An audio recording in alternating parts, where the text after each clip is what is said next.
Bab 008. Pasukan terlatih apa? Sandra semakin dibuat bingung. Kamu benar-benar perempuan Jetlang, Sandra. Geram Petra dengan napas terengah-engah. Apa kamu sengaja ingin menjebakku? Hah? Kamu sengaja mengirimku kemari hanya untuk membunuhku. Lia? Kan? Lanjutnya Sarnbil tertawa. Sinis. Dia terluka parah di bagian dada dan perut akibat tusukan pisau yang terjadi karena perkelahian jarak dekat. Patah pasukan terlatih itu sepertinya pembunuh bayaran juga, sama seperti dirinya. Demi menutupi rahasia tentang identitas Luna, kamu benar-benar berani untuk membunuhku. Lagi, Petra tertawa. Dengar ini baik-baik, perempuan Jetlang. Jika aku selamat malam ini, maka aku akan langsung mencarimu untuk membuat perhitungan.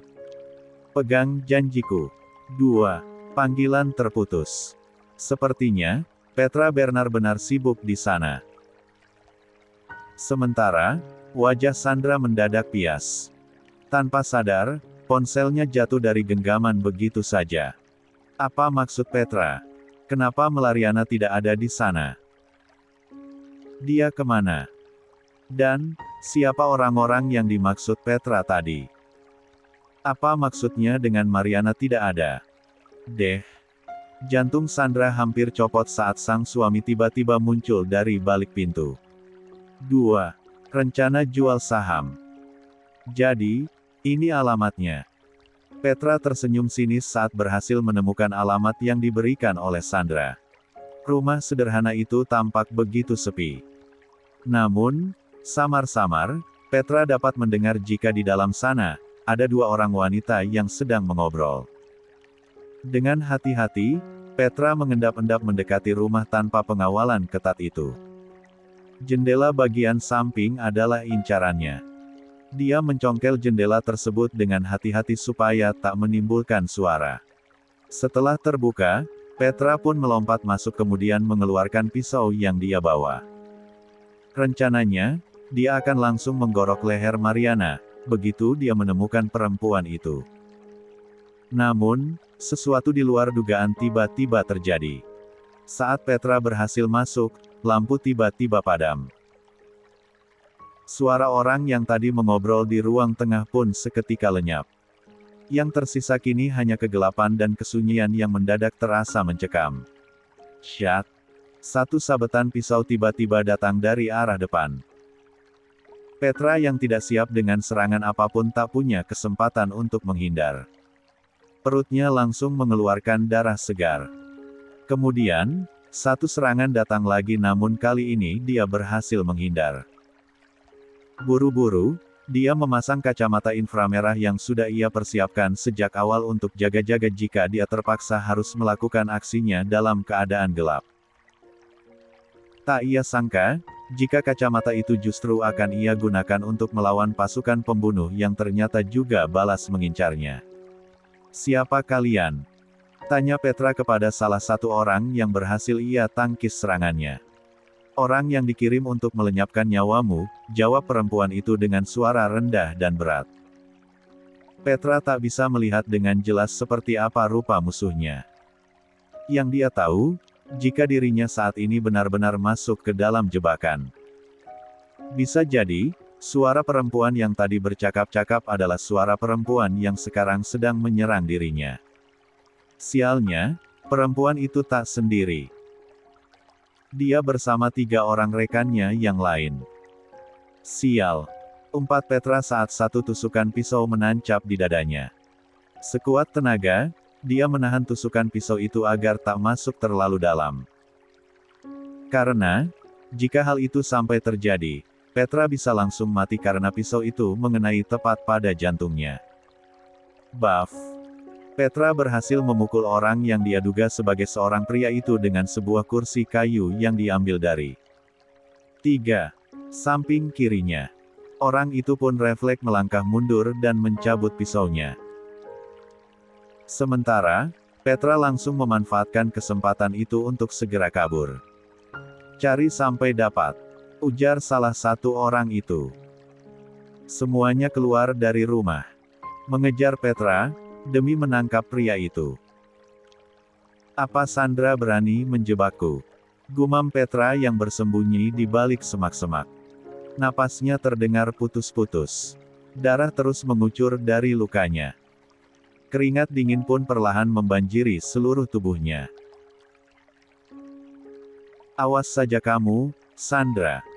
Kalau ini benar-benar ulahmu, maka aku akan kembali untuk membunuhmu. Geramnya penuh amarah. Ting tong. Ting tong. Suara bel yang terus berbunyi membuat Anjani hampir menangis karena merasa terganggu. Padahal, dia masih ngantuk sekali. Tapi, tamu yang datang itu sepertinya tidak mengerti tentang adab bertamu. Dia pun terpaksa bangun sambil melihat jam digital pada ponselnya. Baru jam 4 pak. Ringis Anjani. Siapa sih, yang bertamu di jam segini? Tak berselang lama, ponsel di genggamannya tiba-tiba berdering. Mata yang semula sangat berat terbuka langsung melotot lebar. Pak Enzo. Sapanya saat panggilan itu ia angkat.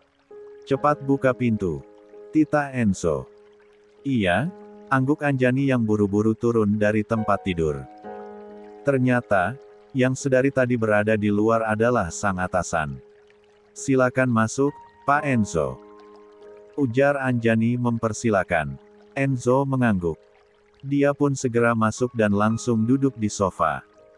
Ada apa Pak Enzo datang bertamu sepagi ini? Tanya Anjani dengan senyum yang dipaksakan. Rambutnya masih mekar seperti rambut singa. Dia bahkan belum senempat untuk mencuci muka sebelum menyambut tamunya. Dugaan kita benar, ucap Enzo dengan ekspresi serius. Maksudnya?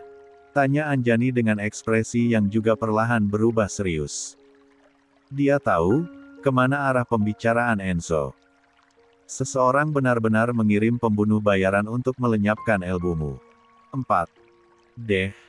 Tubuh Anjani sontak menegang. Tangannya tanpa sadar terkepal dengan sangat erat. Siapa pelakunya? Tanya Anjani. Pelakunya adalah orang yang kamu curigai. Sandra. Bibir Anjani sontak menyunggingkan senyuman sinis. Si pelakor ternyata sudah tak tahan untuk terus menjadi bayangan.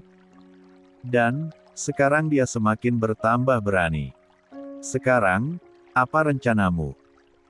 Tentu saja balas dendam. Biarkan orang suruhannya berbalik mencelakakan dirinya sendiri. Mendengar rencana Anjani, Enzo ikut menyeringai senang. Otak licik Anjani ternyata jalan juga. Dia pikir, perempuan itu benar-benar gadis lemah yang hanya bisa dijadikan boneka. Rupanya, dia keliru. Pak Enzo, apa Anda mengenal Tuan Tristan Suaka? Tentu saja kenal, angguk Enzo. Dia menyandarkan punggungnya di sandaran sofa sambil menunggu hal gila apa lagi yang akan dikatakan oleh Anjani. Apa Pak Enzo bisa mengatur pertemuan antara saya dan beliau? Kening Enzo sontak mengerut. Untuk apa? Tanyanya. Saya ingin menjual saham saya kepada Tuan Tristan Suaka. 2. 5. Musuh dari musuh. Tubuh Sandra benar-benar sulit untuk digerakkan saat ini. Dia tak menyangka, jika Anton akan terbangun dan malah mendengarkan percakapan yang sedang dia lakukan secara sembunyi-sembunyi bersama orang suruhannya itu. Sandra, jawab. Apa maksudnya dengan Mariana tidak ada? Anton mengulang pertanyaannya sekali lagi. Matanya mulai menatap curiga ke arah Sandra. Sepertinya, perempuan itu sudah melakukan sesuatu terhadap istri pertamanya. Terbukti, beberapa hari ini, Anton tidak bisa memperoleh kabar apapun dari orang-orang yang seharusnya menjaga Mariana di desa. Ditambah lagi, gelagat Sandra memang terlihat agak ganjil hari ini. Sandra, kenapa kamu hanya diam saja? Ayo, jawab pertanyaanku. Desak Anton sedikit membentak. Itu, Mariana menghilang, sayang, jawab Sandra. Mata Anton seketika membulat sempurna. Apa maksudmu dengan menghilang? Tanyanya sembari mendekat dan mencengkram erat kedua lengan Sandra. Aku juga tidak tahu, jawab Sandra. Kata orang suruhanku, sepertinya ada pembunuh bayaran yang membobol masuk ke dalam rumah. Yang dia dapatkan hanya bekas darah. Sementara, Mariana dan pembantu yang lain menghilang entah kemana, lanjutnya yang berusaha memanipulasi keadaan. Anton tak boleh tahu jika justru dirinya lah yang mengirim pembunuh bayaran untuk melenyapkan Mariana. Karena, kalau sampai hal itu terbongkar, Anton bisa marah besar dan malah menghukumnya dengan cara yang sangat kejam. Siapa yang sudah berani mengusik orang-orangku? Geram Anton marah. Dia terlihat gelisah. Jika Mariana menghilang, maka segalanya bisa menjadi kacau.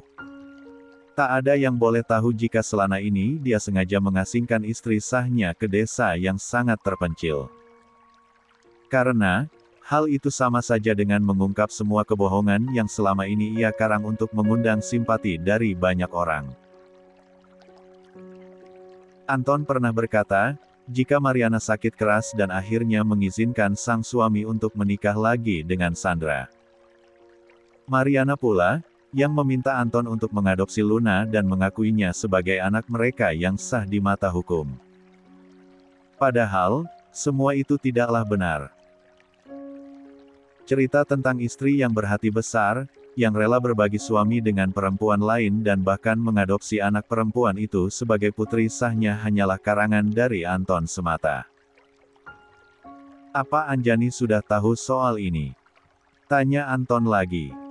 Sandra menggeleng. Aku juga tidak tahu. Jangan katakan apapun dulu pada Anjani. Dia tidak boleh tahu jika ilmunya menghilang.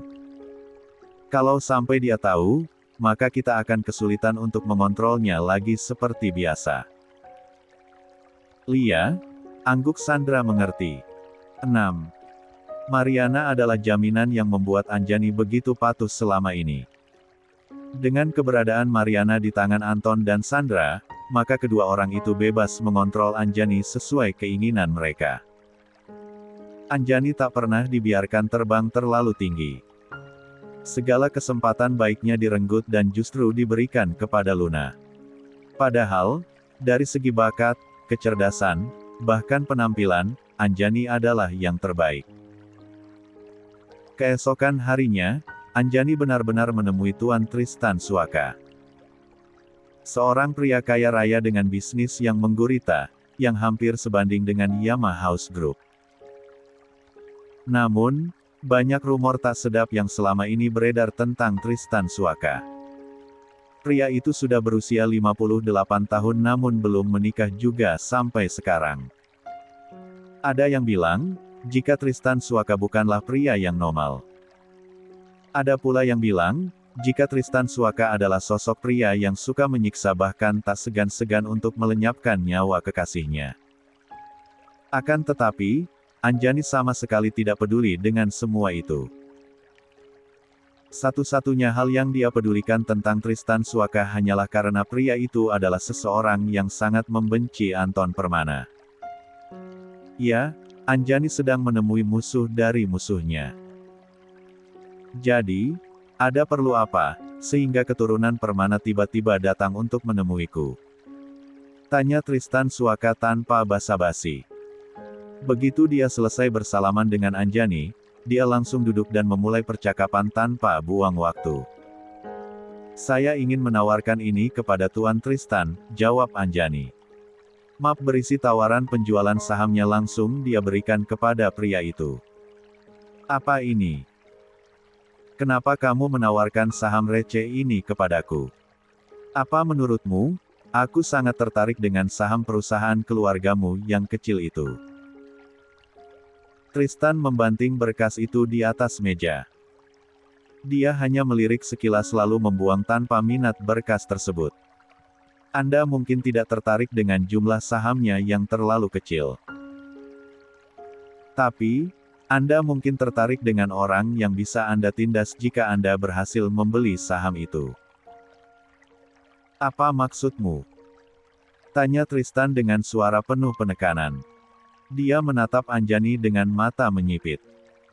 Seringai di bibir perempuan itu jelas menandakan jika anak kemarin sore itu sama sekali tidak takut kepadanya. Saya tahu jika Anda sangat membenci papa saya, tukas Anjani. Lalu, Anjani tersenyum. Anda sangat ingin menghancurkannya, kan? Sama. Saya juga. 7. Kening Tristan tampak mengerut heran. Dia tak bisa menebak isi pikiran Anjani sama sekali. Kita punya musuh yang sama. Jadi, kenapa kita tidak bekerja sama saja? Mendengar hal itu, Tristan langsung tertawa dengan suara keras. Kenapa aku harus mempercayaimu? Tanya Tristan. Kamu adalah keturunan Permana. Bagaimana, jika kamu hanyalah orang suruhan yang diutus untuk menjebakku? Seperti yang sudah diingatkan oleh Enzo sebelumnya, Tristan bukanlah orang yang mudah untuk mempercayai orang lain. Namun, Anjani punya cara sendiri agar pria itu bisa percaya kepadanya. Tuan Tristan mungkin lupa. Selain keturunan Permana, aku juga keturunan Shailendra. Apa sekarang, Tuan Permana sudah tidak mempercayai keluarga Shailendra lagi? Tristan terdiam seketika. Perempuan muda itu berhasil mengusik sisi sentimentalnya. Paman Tristan. Panggil Anjani dengan tatapan serius. Saya butuh bantuan. Saya ingin balas dendam demi mama saya. Mariana Shailendra. Apa yang terjadi dengan Mariana? Tanya Tristan dengan cepat. Ternyata memang benar. Alasan Tuan Tristan membenci papa, memang ada kaitannya dengan Marma, kumam Anjani dalam hatinya. 8. Sah bercerai. Urusan jual saham hari ini benar-benar sangat lancar. Anjani berhasil meyakinkan Tristan untuk membeli saham miliknya. 1 bulan lagi, saya akan memperkenalkan Tuan Tristan sebagai pemegang saham terbesar kedua di perusahaan ayah saya, ucap Anjani setelah menjabat tangan Tristan sebagai bukti jika keduanya telah sama-sama mencapai kata sepakat. Total saham yang dijual Anjani sebesar 25%. 20% saham pemberian dari sang kakek, sementara 5% lagi memang sudah menjadi haknya sejak dia masih kecil. Selama ini, Anjani belum pernah menerima dividen dari saham yang dia miliki. Semuanya masuk kembali ke rekening perusahaan untuk diputar sebagai modal. Dulu, Anjani mungkin tidak bisa berbuat apa-apa karena ada sang Elbu yang menjadi sandera sang ayah. Tapi, sekarang sang ibu sudah berada di tangannya. Dia tak memiliki kelemahan yang bisa dimanfaatkan oleh sang ayah lagi untuk mengendalikannya. Kira-kira, bagaimana reaksi Anton jika dia tahu bahwa anak baiknya sudah menjual sebagian besar saham perusahaannya kepadaku? Tanya Tristan. Menurut Tuan Tristan. Anjani balik bertanya. Tristan tampak tersenyum. Perempuan muda di hadapannya benar-benar mengingatkan dia kepada Mariana. Tatapannya, senyumannya, wajahnya. Semua adalah kapian sempurna dari sosok Mariana yang dulu dia kenal semasa muda. Dia pasti sangat marah. Sejak dulu, dia selalu membenciku. Balas Tristan. Kalau boleh tahu, kenapa Anda dan papa saya saling membenci? Tanya Anjani ingin tahu. 1. Pria berusia 58 tahun itu tampak tersenyum kecil. Rahasia? Jawabnya pendek. Padahal, Anda bisa dengan mudah menghancurkan perusahaan papa saya jika Anda mau. Tapi, kenapa sampai sekarang, Anda tidak melakukannya? Tanya Anjani penuh selidik. L2 juga rahasia, jawab Tristan lagi. Sudah waktunya untuk pergi. Keturunan Permana, lain kali kita pasti akan ketemu lagi. Pria tua itu pun meninggalkan Anjani yang masih berdiri di tempatnya. Tepat di depan kafe tempat mereka bertemu, sebuah mobil Maybach tampak berhenti. Seorang pria berusia 30-an langsung turun untuk membukakan pintu. Tak lama, Tristan masuk ke dalam mobil tanpa menoleh ke dalam kafe lagi. Aku tidak menyangka, kalau kamu bisa berhasil menjual sahammu pada Tuan Tristan, ujar Enzo yang muncul dari belakang Anjani. Anjani kembali duduk di kursinya. Sementara, Enzo duduk di kursi yang semula diduduki oleh Tristan. 9. Untungnya, saya tahu sedikit tentang kelemahan Tuan Tristan, jawab Anjani. Jadi, proses jual beli ini bisa terjadi tanpa hambatan apapun. Memangnya, manusia suci itu punya kelemahan? Tanya Enzo penasaran. Dia menyebut Tristan sebagai manusia suci karena terkenal tak pernah memiliki skandal dengan perempuan manapun. Kalaupun ada kabar yang berembus, biasanya tidak pernah ada bukti yang mendukung. Segala yang beredar di luaran hanya sebatas opini. Setiap manusia pasti punya kelemahan, Pak Enzo, balas Anjani. Apa kelemahan Tuan Tristan? Tanya Enzo lagi. Anjani tersenyum lebar. Rahasia, ujarnya yang sengaja meniru jawaban Tristan. Kalau kamu, apa kelemahanmu? Pria itu menatap Anjani dalam-dalam. Dan, yang ditatap seketika jadi salah tingkah. 2 minggu telah berlalu tanpa terasa. Segala rutinitas dijalankan Anjani dengan tenang tanpa gangguan dari siapapun. Lah bekerja pada siang harinya di kantor Enzo. Lalu, malam harinya, dia menghabiskan banyak waktu untuk merencanakan pembalasan dendam kepada sang ayah serta perempuan simpanan serta anak haramnya. Kabar tentang pernikahan Aryan dan Luna juga sudah mulai berembus kencang. Beberapa media bahkan sudah menyiarkannya ke khalayak ramai. Namun, hingga saat ini, hanya Luna yang terus muncul di media untuk mengklarifikasi tentang pernikahan mereka. Sementara, Aryan sendiri masih bungkam dan tidak pernah mau muncul hingga saat ini. Telepon Anjani tiba-tiba berdering saat dia sedang serius memeriksa laporan yang baru saja dikirimkan oleh salah satu orang suruhannya. Keningnya sedikit mengerut saat melihat siapa nama pemanggil yang tertera di sana. Sang pengacara. Dengan perasaan sedikit bertanya-tanya, Anjani pun mengangkat panggilan tersebut. Ya, Nona Anjani, sapa sang pengacara. Perceraian Anda dan Tuan Aryan sudah disahkan oleh pihak pengadilan. Besok lusa, Anda sudah bisa mengambil akta cerai Anda. Kenapa cepat sekali? Tanya Anjani kebingungan. Mungkin, karena Tuan Aryan membayar seseorang untuk mempercepat prosesnya. Anjani pun terdiam. Hal itu mungkin saja. Mengingat, kabar pernikahan Aryan dan Luna memang sudah tersebar kemana-mana. 10. Sepertinya, Aryan sudah tidak sabar untuk menikah dengan sang kekasih pujaan. Baguslah. Ucap Anjani sambil tersenyum kecil. Besok, Tuan Aryan dan pengacaranya meminta untuk bertemu dengan Anda. Untuk apa? Bukannya, masalah harta gono gini sudah kalian selesaikan. Memang sudah selesai. Tapi, sepertinya Tuan Aryan ingin membahas hal yang lain. Katakan pada Aryan kalau aku hanya akan menemuinya besok lusa saat mengambil akta cerai kami. Baik, Nona. Panggilan terputus. Anjani tampak bernapas lega setelah mendengar kabar membahagiakan itu. Akhirnya, dia dan Aryan benar-benar sudah selesai. Ikatan yang menyiksa mereka, kini sudah terlepas. Mereka sama-sama bebas.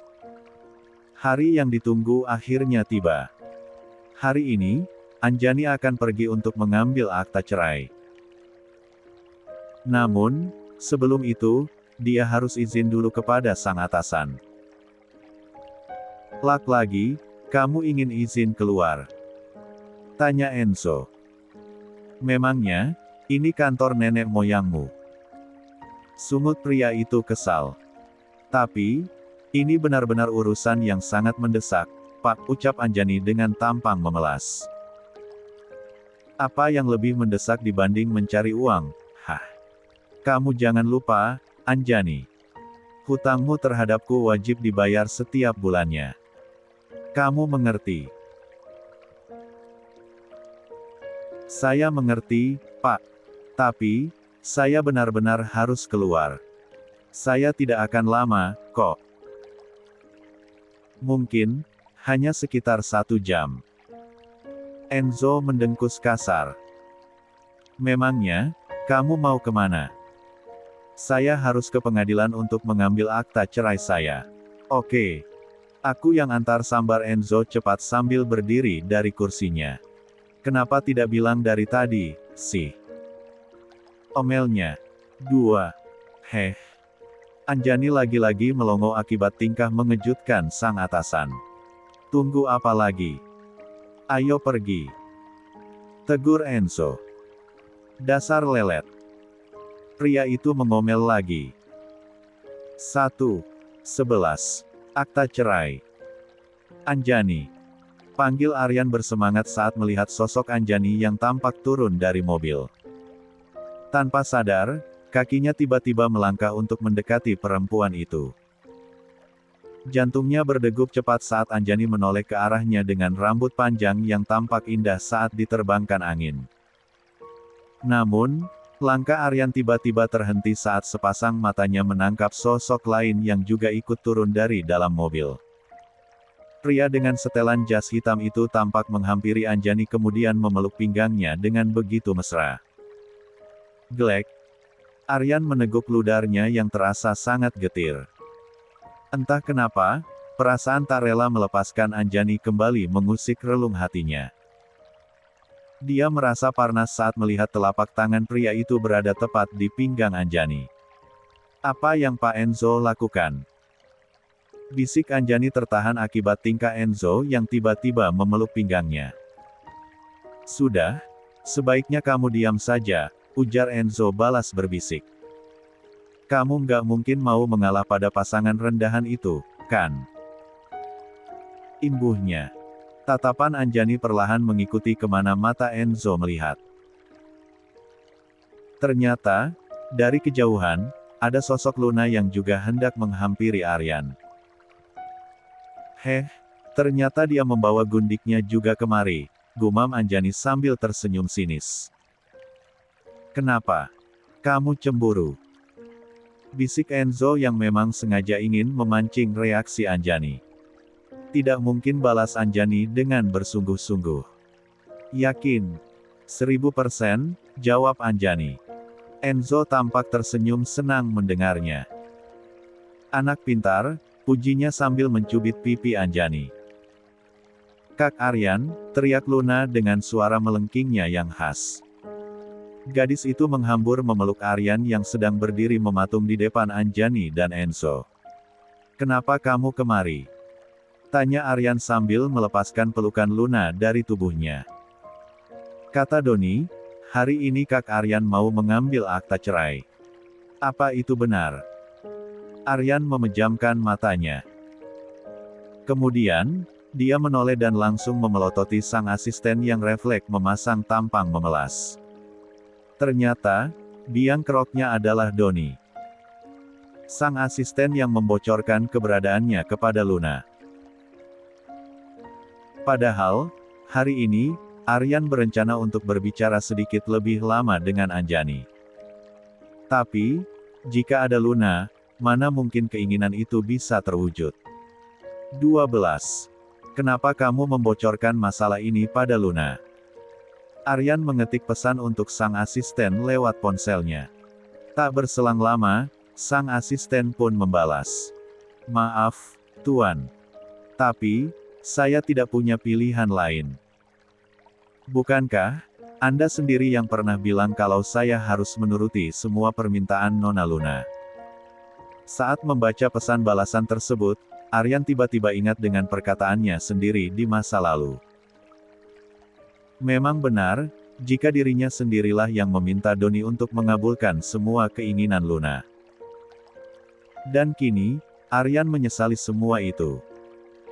Ah, ada Anjani juga rupanya, ucap Luna sambil berbalik menatap saudari tirinya. Kamu apa kabar? Apa lukamu sudah sembuh? Tanya Luna basa-basi. Padahal, dalam lubuk hatinya yang terdalam, dia sedang merasa sangat iri dengan kecantikan Anjani yang semakin luar biasa. Seperti yang kamu lihat. Lukaku sudah sembuh, jawab Anjani.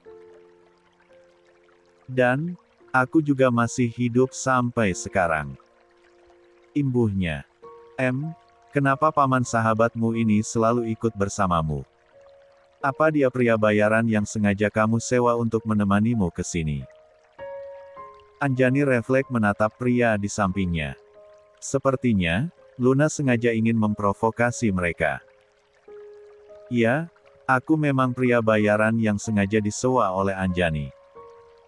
Memangnya, kenapa? Ada yang keberatan? Tanya Enzo. Anjani, aku tidak menyangka jika seleramu sekarang adalah laki-laki yang seperti ini. Apa gunanya wajah tampan itu? Hah? Kamu pikir, dia benar-benar serius kepadamu? Tidak, Anjani. Dia hanya ingin mempemainkan kamu saja. Jangan sok tahu. Balas Anjani. Aku bukannya sok tahu. Bukannya, memang sudah jelas, iya. Kamu buru-buru membawanya kemari pasti untuk pamer pada Kak Aryan saja, kan? Anjani memutuskan untuk diam. Biarkan saja, Luna berisik sendiri. Sadar, Anjani. Kak Aryan gak mungkin cemburu karena dia sejak awal memang sudah tidak menyukaimu. Sementara, laki-laki itu, pasti hanya ingin mempermainkan kamu saja. Setelah dia berhasil menidurimu, dia pasti akan langsung meninggalkan kamu begitu saja. Lagi pula, siapa yang sudi bersama dengan perempuan yang pernah menikah seperti dirimu? Hah? Hanya orang bodoh saja yang mau memungut bekas sampah orang lain. Liu.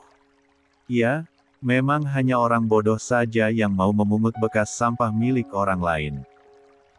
Contohnya, ya kamu, balas Anjani. 1. Mata Luna seketika mendelik. Apa maksudmu? Tanyanya. Bukannya, kamu juga memungut sampah bekasku, iya? Anjani balik bertanya. Dia menunjuk pria yang berdiri di belakang Luna dengan dagunya.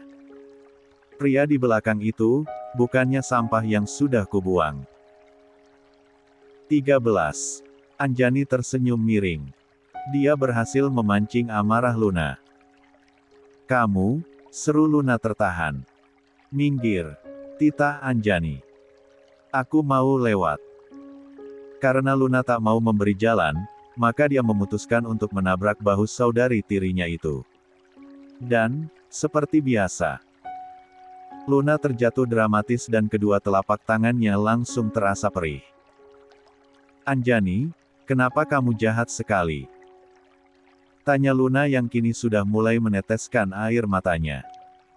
Aku jahat, balas Anjani. Jalanan masih sangat luas.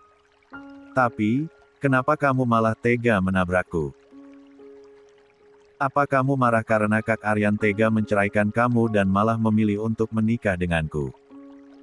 Anjani memutar bola matanya malas. Serius, Luna ingin bermain drama murahan seperti ini. Bukan Anjani yang salah, sambar Enzo. Badanmu saja yang terlalu lemah. Masa baru terkena tabrakan seperti itu saja sudah langsung jatuh. Dasar perempuan manja. Mulut Luna tampak terbuka lebar. Siapa yang menyangka jika lelaki di samping Anjani bisa berkata seperti itu? Tuan Aryan. Panggil Enzo kepada lelaki yang hari ini sudah benar-benar resmi menjadi mantan suami Anjani.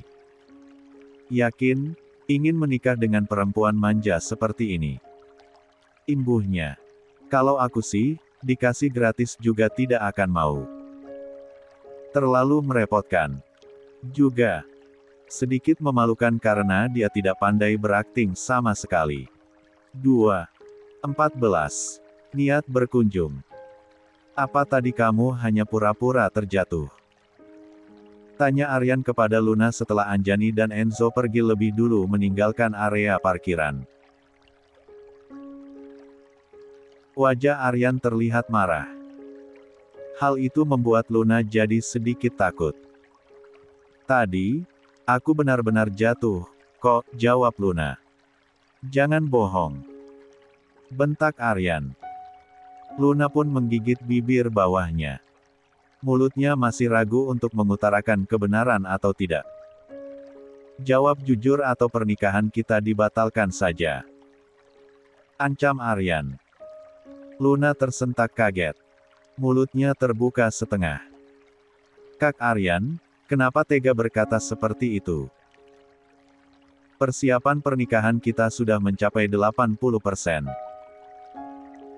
Masa tiba-tiba dibatalkan begitu saja?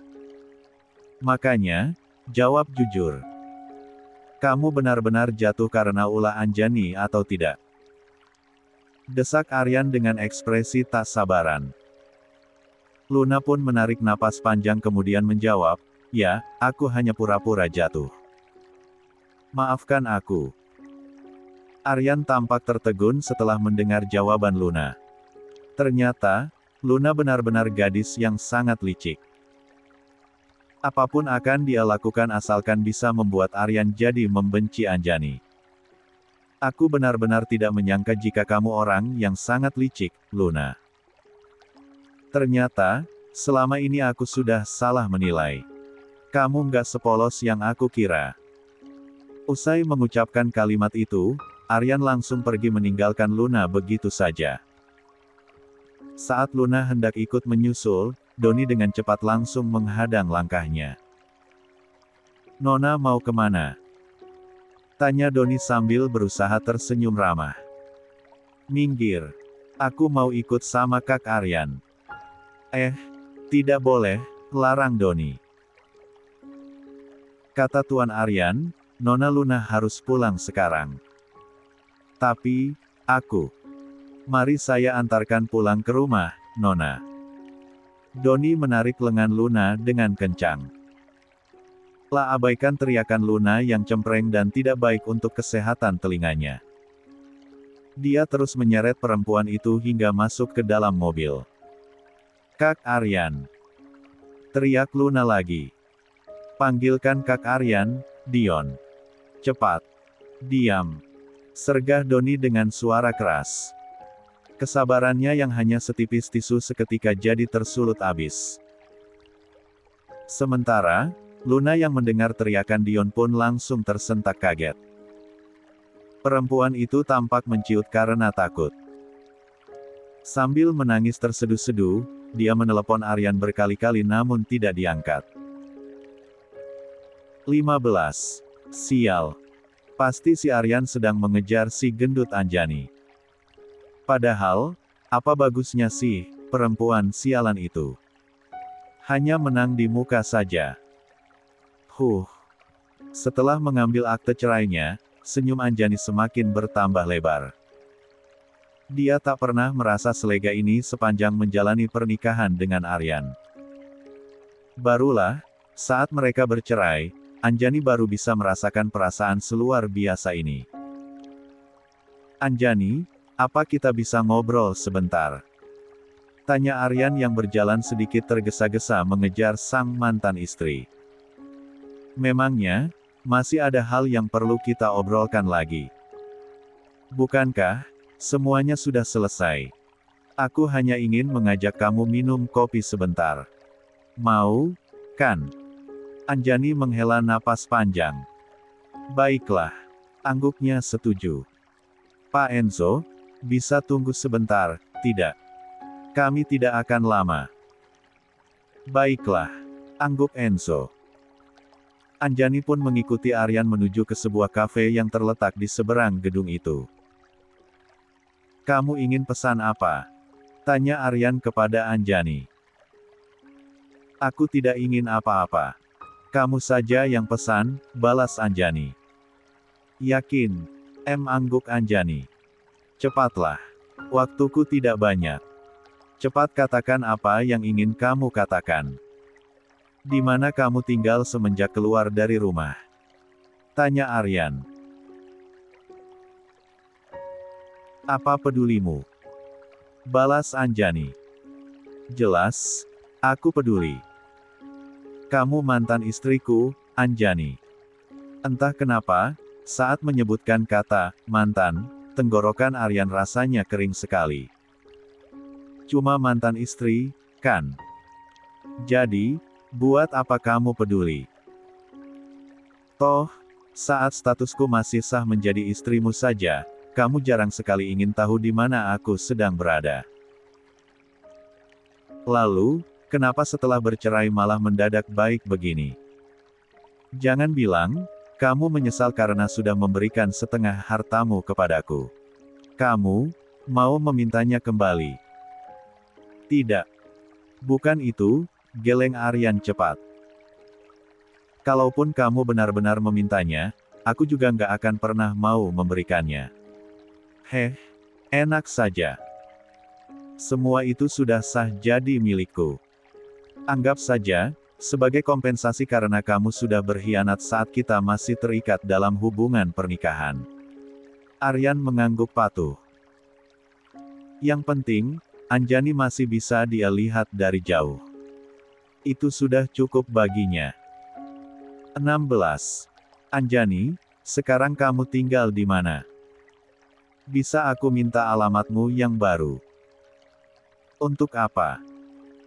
Aku ingin berkunjung jika ada waktu luang. Jawab Aryan.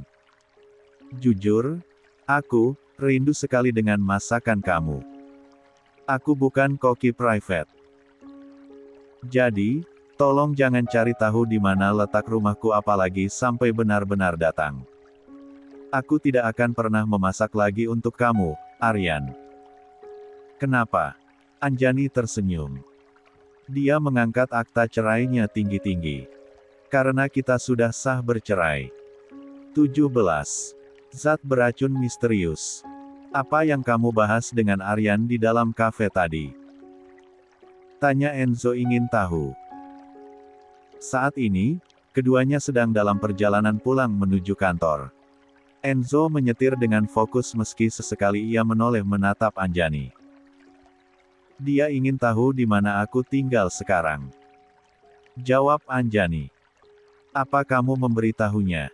Tentu saja tidak, Pak, jawab Anjani sambil menggeleng pelan. Enzo mengangguk-anggukkan kepalanya. Dalam hati, dia senang sekali karena Anjani sudah menolak untuk memberikan alamatnya kepada Aryan.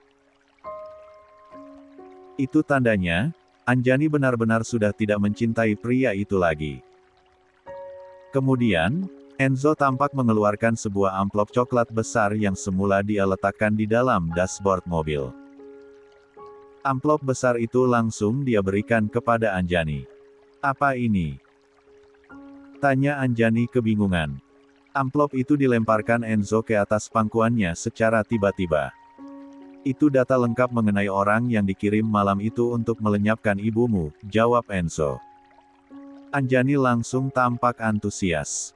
Dia segera membuka amplop coklat besar itu dengan tidak sabaran. Petra Cornelius, lirik Anjani saat membaca nama pria itu. Usia 52 tahun. Merupakan mantan pasukan elit di Angkatan Darat. Punya banyak pengalaman bertempur namun diberhentikan secara tidak hormat karena ketahuan menerima suap dari seorang pejabat. Pernah masuk penjara selama beberapa kali karena kasus penipuan dan juga penganiayaan. Tapi, selalu berhasil keluar dengan uang jaminan. Lia, angguk Enzo membenarkan. Dan, apa kamu tahu, siapa orang yang selalu menjaminnya setiap kali dia terjerat kasus hukum? Siapa? Tanya Anjani penasaran. Perempuan simpanan ayahmu. Sandra. Anjani menggertakkan giginya. Sandra. Perempuan itu benar-benar sangat berani. Tunggu dulu. Pekik Anjani dengan mata memerah. Dia tak sengaja menemukan selembar foto yang terselip di antara beberapa kertas berisi laporan itu. Siapa orang ini? Tanyanya kepada Enzo. Itu adalah Petra Cornelius, jawab Enzo. Dia. Anjani mengangkat foto itu. Ya, itu dia, jawab Enzo. Anjani sontak mengerutkan alisnya dengan heran. Kenapa wajahnya agak mirip dengan Luna? Iya. 18. Ya, memang agak mirip, angguk Enzo membenarkan. Apa jangan-jangan keduanya kompak saling pandang. Pikiran mereka sama-sama mengarah pada kecurigaan yang sama. Luna bukan anak kandungnya Papa. Lanjut Anjani sambil meneguk ludahnya dengan kasar. Jika kecurigaannya terbukti benar, maka sang ayah pasti akan langsung terkena stroke andai tahu bahwa anak yang selama ini telah dia besarkan dengan penuh kasih sayang, ternyata bukanlah darah dagingnya. Lalu, bagaimana dengan kandungan obat yang pernah dikonsumsi oleh Mama? Apa sudah ada titik terang mengenai bahan-bahan apa saja yang terkandung di dalamnya? Sudah, jawab Enzo. Dulu, pihak laboratorium menjanjikan waktu yang cukup singkat untuk menjelaskan kandungan obat tersebut kepada mereka. Tapi, kenyataan ternyata tidak sesuai dengan apa yang dibayangkan. Obat tersebut mengandung satu zat yang sangat misterius. Dan, zat itu belum pernah dipelajari oleh semua orang yang bekerja di lab tersebut. Jadi, mereka terpaksa mengirim sampel zat tersebut ke laboratorium yang lebih canggih di luar negeri. Meski harus menunggu sedikit lebih lama, namun tidak apa-apa. Yang penting, mereka tahu apa nama zat itu dan fungsinya. Zat asing yang ditemukan itu bernama Mephisto. Mephisto sendiri adalah zat yang sangat beracun yang bisa membunuh sel-sel otak serta menimbulkan halusinasi yang cukup parah jika terus dikonsumsi. Dalam pemakaian jangka panjang, zat ini bahkan bisa menimbulkan kematian. Anjani tampak berusaha menahan napasnya ketika Enzo sedang menjelaskan soal kandungan obat yang pernah dikonsumsi oleh sang Elbu. Untungnya, sang Elbu tidak terus-menerus mengkonsumsi obat itu. Jika iya, mungkin saat ini Anjani tak akan pernah melihat wajah sang ibu lagi. Jadi, kondisi mamaku bagaimana? Beliau tidak akan kenapa-kenapa, kan? Kandungan zat Mephisto masih terdeteksi di dalam pembuluh darah mama kamu. Kita harus mengeluarkannya jika ingin mama kamu benar-benar sembuh total. Caranya, bagaimana? Cuci darah, jawab Enzo dengan singkat. Baiklah. Lakukan apapun demi menyelamatkan nyawa mama saya Pak Enzo, pinta Anjani dengan suara serak. Hanya beliau satu-satunya keluarga yang saya miliki di dunia ini. Aku dan Anuska, memangnya bukan keluargamu. Anjani menoleh kaget. Semakin hari, ucapan Enzo semakin terdengar hangat dan menenangkan. Jawab. Jangan AS saja. Desaknya. 1. 19. Tentu saja, angguk Anjani. Kalian juga keluargaku. Jawabnya dengan perasaan canggung. 20. Rencana pernikahan. Perang. Jantung Aryan berdegup kencang ketika sebuah vas bunga tiba-tiba melayang ke arahnya. Untungnya, dia punya refleks yang cukup baik. Terlambat sedetik saja untuk menghindar, mungkin kepala Aryan sudah bocor. Kamu masih berani datang kemari, hah? Tanya Sandi dengan suara rendah menahan geram. Aryan mengerjapkan matanya. Dia menghela napas, kemudian berjalan pelan menghampiri sang ayah. Sudah Papa bilang, kalau kamu tidak boleh melepaskan Anjani. Tapi, kenapa kamu tetap nekat, Aryan? Lanjut Sandi. Berita perselingkuhanmu dengan Luna sudah tersebar di mana-mana. Saham perusahaan bahkan sampai anjlok ke angka terendah. Kamu, Ingin membunuh seluruh keluarga kita hanya demi seorang anak haram seperti Luna, Aryan. Maaf, Pak, ucap Aryan merasa bersalah. Akibat tingkah Luna yang suka menyebarkan semua hal di media sosial, asumsi masyarakat jadi bergulir tak terkendali. Berawal dari pengumuman rencana pernikahan mereka, Luna sudah banyak dituduh jadi orang ketiga oleh para netizen. Karena tak tahan dengan tuduhan itu, Luna yang gegabah kembali mengumumkan jika Aryan dan Anjani sudah resmi bercerai sekaligus memberitahu jika dia yang akan menggantikan posisi sang kakak tiri sebagai nyonya muda keluarga Jatmiko. Pernyataan tersebut langsung menjadi viral. Banyak netizen yang menyebarkan pernyataan Luna yang akhirnya malah berdampak pada masalah yang jauh lebih besar. Saham perusahaan keluarga Jatmiko dan Permana langsung anjlok. Dia dan Aryan juga menjadi sasaran bully netizen. Papa tidak pernah melarang kamu untuk bersama dengan Luna. Hanya saja, kamu harus tahu bahwa pernikahan juga termasuk bisnis, Aryan. Latar belakang perempuan yang kamu nikahi harus bersih. Dan, yang paling penting, dia harus berasal dari keluarga terhormat dan memiliki pondasi yang kuat yang bisa mendukung karir kamu di masa depan. Sandi menjeda sesaat. Dia mendekati Aryan dan meremas kedua pundak putranya. Luna tidak punya semua itu. Dia perempuan yang tidak akan pernah bisa memberi kamu dukungan apapun, Aryan. Di dalam pandangan orang-orang kelas atas, dia hanya anak haram yang dilahirkan oleh seorang simpanan. Aku akan tetap menikahi Luna, ucap Aryan dengan berani. Dia sudah sampai sejauh ini bukan tanpa alasan. Sejak awal, misinya memang untuk menikahi Luna. Kau gila. Pekik sang ayah. Aku akan mencari cara untuk membuat perusahaan keluarga kita kembali stabil. Jadi, Papa tenang saja. Tapi, tolong kabulkan satu hal yang sangat aku inginkan dari Papa. Tolong restui aku dan Luna. 21. Sang ayah memijat kepalanya yang terasa pusing. Putranya sudah terlanjur bucin pada perempuan bodoh yang selalu bertindak sembarangan tanpa pikir panjang itu. Padahal, Anjani sudah memenuhi semua kriteria yang dibutuhkan untuk menjadi menantu keluarga Jatmiko. Walaupun Aryan tak mencintai Anjani, namun mempertahankan wanita itu pasti sangat berguna untuk keluarga Jatmiko. Seharusnya, Luna tetap jadi simpanan kamu saja, Aryan. Kenapa kamu harus menghancurkan segalanya dengan memaksakan dia untuk naik status? Tanya sang ayah tak habis pikir. 1. Karena, aku tidak ingin hidup tersiksa seperti Papa, jawab Aryan sedikit emosional. Mendengar jawaban Aryan, Sandi pun tampak terdiam selama beberapa detik. Apa maksud kamu? Tanya sang ayah sedikit tegang. Aryan tersenyum miring. Dia menjawab, aku tahu kalau Papa selama ini tidak pernah mencintai Mama.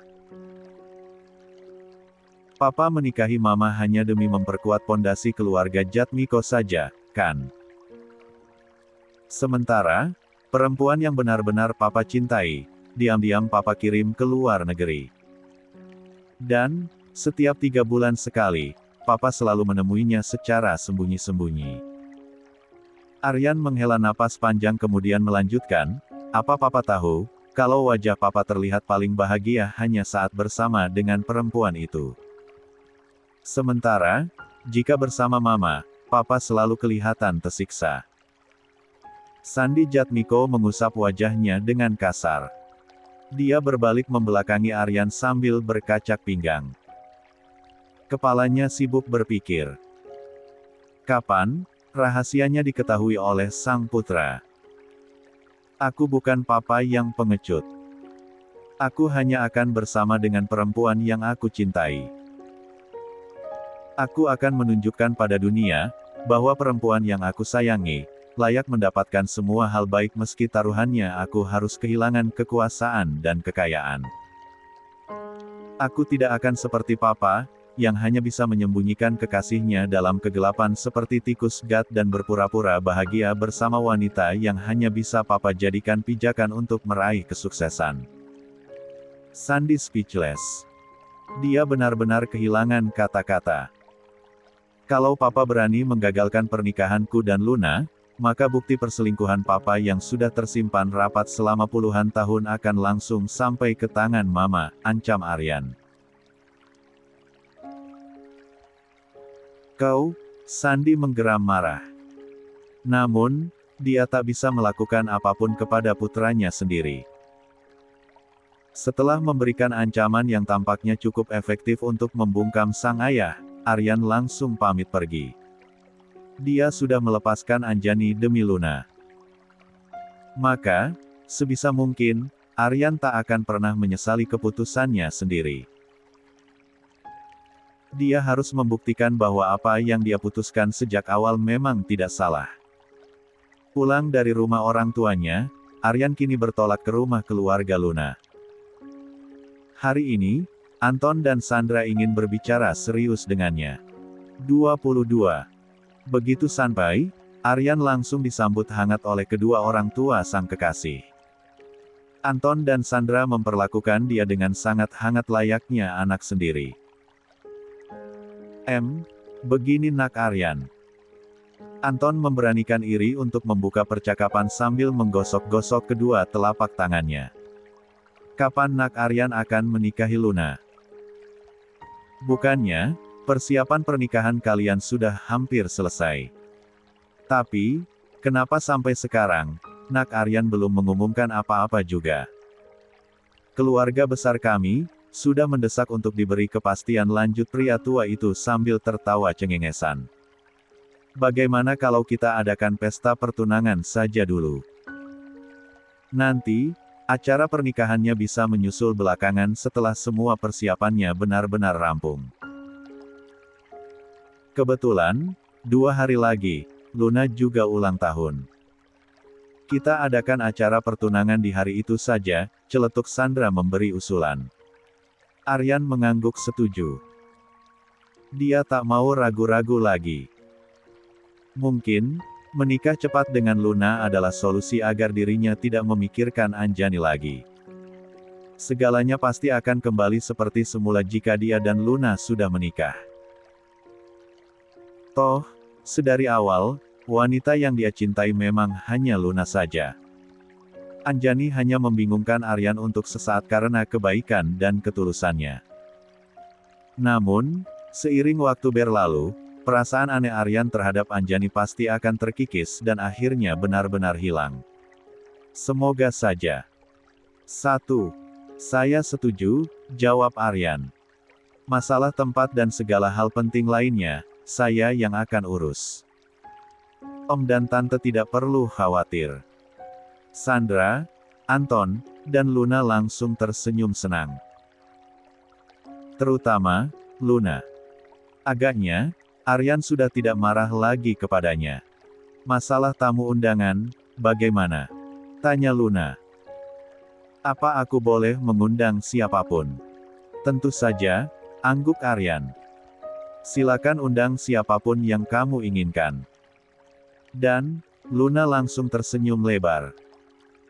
Satu nama langsung terlintas dalam kepalanya. Anjani. Sang kakak tiri harus datang untuk menyaksikan kemenangan Luna secara langsung. 1. Yeay. Terima kasih, Kak Aryan. Aku senang sekali. D. 23. Kena getahnya. Anjani bernapas lega saat dia berhasil sampai ke gedung Yamasun Arsitek jauh lebih pagi dibanding hari-hari sebelumnya. Dia sengaja berangkat pagi-pagi sekali demi menghindari pertemuan dengan Enzo. Bukan apa-apa. Anjani hanya merasa jika Enzo selalu sengaja menunggu dirinya setiap kali hendak berangkat bekerja. Dan, hal itu membuat Anjani cukup merasa tak enak. Dirinya selalu jadi pusat perhatian karyawan lain karena selalu turun dari mobil yang sama dengan Enzo. Gosip-gosip tak masuk akal juga mulai berembus kencang. Ada yang bilang, jika Anjani dan Enzo saling menyukai dan sedang menjalin hubungan. Ada pula yang bilang, jika Enzo sengaja membiarkan Anjani di sisinya karena ada dendam pribadi dengan Anjani. Dan, yang paling tidak masuk akal adalah, ada yang bilang jika Anjani sengaja memakai sihir agar Enzo menuruti semua perintahnya. Anjani, teriak Anuska saat melihat kedatangan Anjani. Anuska, kenapa pagi sekali datangnya? Tanya Anjani terkejut. Biasanya, sang sahabat adalah karyawan yang paling lambat datang. Namun, hari ini, Anuska justru muncul lebih awal dibanding Anjani. Tentu, ini pemandangan yang sangat langka. Tadi malam, aku lembur di kantor. Jadi, aku memutuskan untuk tidak pulang dan memilih untuk menginap di sini, jawab Anuska. Kamu, menginap di kantor? Tanya Anjani terkejut. Lia, angguk Anuska. Lihat saja, bajuku masih yang kemarin, kan?